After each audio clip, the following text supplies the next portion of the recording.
નમસ્કાર, મારી YouTube channel ઉપર તમારા બધાનું સ્વાગત છે।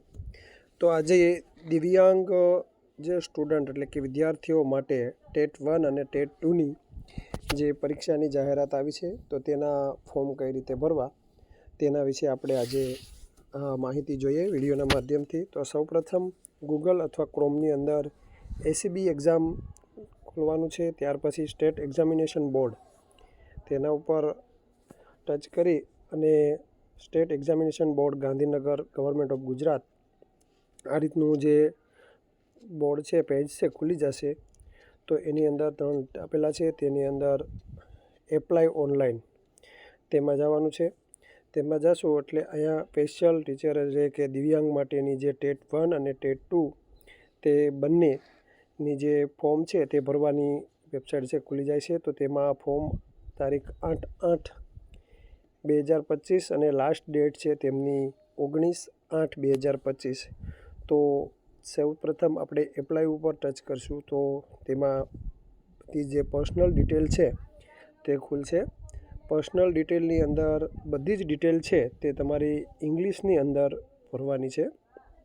તો ફર્સ્ટ પહેલાં તે નામ લખવાનું છે, ત્યારે એમાં નામ લખાઈ જાય ત્યાર પછી પિતા અથવા તો પતિનું નામ લખવાનું છે, ત્યાર પછી લાસ્ટ નેમ એટલે કે તેની અંદર સરનેમ લખવાની છે, અને ત્યાર પછી ફૂલ નેમ લખવાનું છે, અને ત્યારબાદ મધર નેમ એટલે કે માતાનું નામ લખવાનું છે, અને ત્યાર પછી જે ડેટ ઓફ બર્થ તો તેમાં તમારી જે જન્મ તારીખ હોય છે તે જન્મ તારીખ નાખવાની છે। ત્યારબાદ જેન્ડર એટલે કે જાતિ છે તેમાં મેલ, ફિમેલ અથવા થર્ડ કેડર જે હોય છે તે નાખવાની રહેશે। અને ત્યારબાદ મોબાઈલ નંબર છે તમારો તે મોબાઈલ નંબર નાખવાનો છે, ઈમેલ એડ્રેસ નાખવાનું છે, અને ત્યાર પછીનું જે મેરિટલ સ્ટેટસ છે તો તેમાં મેરિડ છે કે અનમેરિડ તે તમારે સિલેક્ટ કરવાનું રહેશે। અને ત્યારબાદ શું કેટેગરી છે તો જનરલ, SC ST એસીબીસી અને EWS જે કેટેગરી લાગુ પડતી હોય તે કેટેગરી છે તે લખવાની રહેશે। ત્યારબાદ એમાં લખ્યું છે શારીરિક ખોડખાપણ કે જે કોઈ પણ પ્રકારની જે ખોડખાપણ હોય તે તમારે સિલેક્ટ કરવાની રહેશે। અહીંયા જે આપેલી છે બધી જ તમને જે લાગુ પડતી હોય તે ખોડખાપણ છે તે તમારે આમાં લખવાની છે, ટચ કરવાની છે।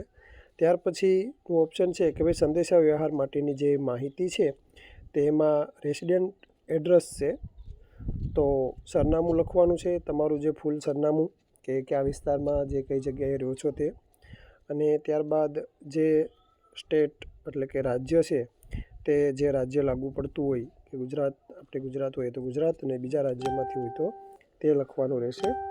અને ત્યારબાદ જિલ્લો સિલેક્ટ કરવાનો છે, અહીંયાથી જે તમારો જિલ્લો હોય તે જિલ્લો સિલેક્ટ કરવાનો। ત્યારબાદ જિલ્લો સિલેક્ટ કરો ત્યારબાદ તમારો તાલુકો સિલેક્ટ કરવાનો છે કે તમે જે જિલ્લો સિલેક્ટ કરો તેનો તાલુકો સિલેક્ટ કરી લેવાનો છે। ત્યારબાદ તેમાં પિનકોડ છે, જે તમારો પિનકોડ લાગુ પડતો હોય તે પિનકોડ લખવાનો છે। હવે ત્યારબાદ બીજું સરનામું છે કે ભાઈ પરમેનન્ટ એડ્રેસ એટલે કે કાયમી સરનામું છે તે તમારે અંદર નાખવાનું છે। જો ઉપર સરનામું હતું એ પ્રમાણે જો સરનામું હોય તો એનો એ જ સેમ કરવાનું છે, અથવા તો જો સરનામું બીજું રહેતા હોય એ અને પરમેનન્ટ બંને અલગ હોય તો તે રીતે તમારે નાખવાનું રહેશે। એમાં પણ રાજ્ય છે એ નાખવાનું છે, પછી જિલ્લો છે તે નાખવાનો, તાલુકો અને પિનકોડ એ નાખ્યા પછી એજ્યુકેશન ડિટેલ છે, શૈક્ષણિક લાયકાત છે તો એમાં ડિગ્રી ક્વોલિફિકેશન છે પહેલું, તેમાં કઈ ડિગ્રી તમે મેળવેલી છે તે લખવાની છે। પછી ડિગ્રીનું નામ છે તો ડિગ્રીનું નામ છે એ તમારે નાખવાનું રહેશે। તમારો કયો સબ્જેક્ટ છે તે સબ્જેક્ટ નાખવાનો છે, અને પર્સન્ટેજ છે એટલે કે ટકાવારી તે તમારે એમાં એડ કરવાની છે। ક્લાસ છે કે ફર્સ્ટ ક્લાસ છે, સેકન્ડ ક્લાસ છે કે જે ડિસ્ટ્રિબ્યુશન છે તે સિલેક્ટ કરવાનું છે, કઈ યુનિવર્સિટીની અંદર તમે જે કરેલું છે અને કયા સ્ટેટની અંદર કરેલું છે, અને પાસિંગ યર છે તમારું એ નાખવાનું છે। ત્યારબાદ શૈક્ષણિક લાયકાત બાદ તમારે જે તાલીમી લાયકાત છે એમાં પણ એ રીતે જ છે તો કે ડિગ્રી ક્વોલિફિકેશન, ડિગ્રીનું નામ છે, નેમ ઓફ ડિસેબિલિટી બ્રાન્ચ છે તે નાખવાનું છે. પછી RCI CRR નંબર છે તે નાખવાનો રહેશે. પર્સન્ટેજ છે તે નાખવાના છે. અને ત્યારબાદ ક્લાસ સિલેક્ટ કરવાનો છે. અને name of university, institute of university છે તે, અને સ્ટેટ અને પાસિંગ યર, આ વસ્તુ તમારે એડ કરવાની છે.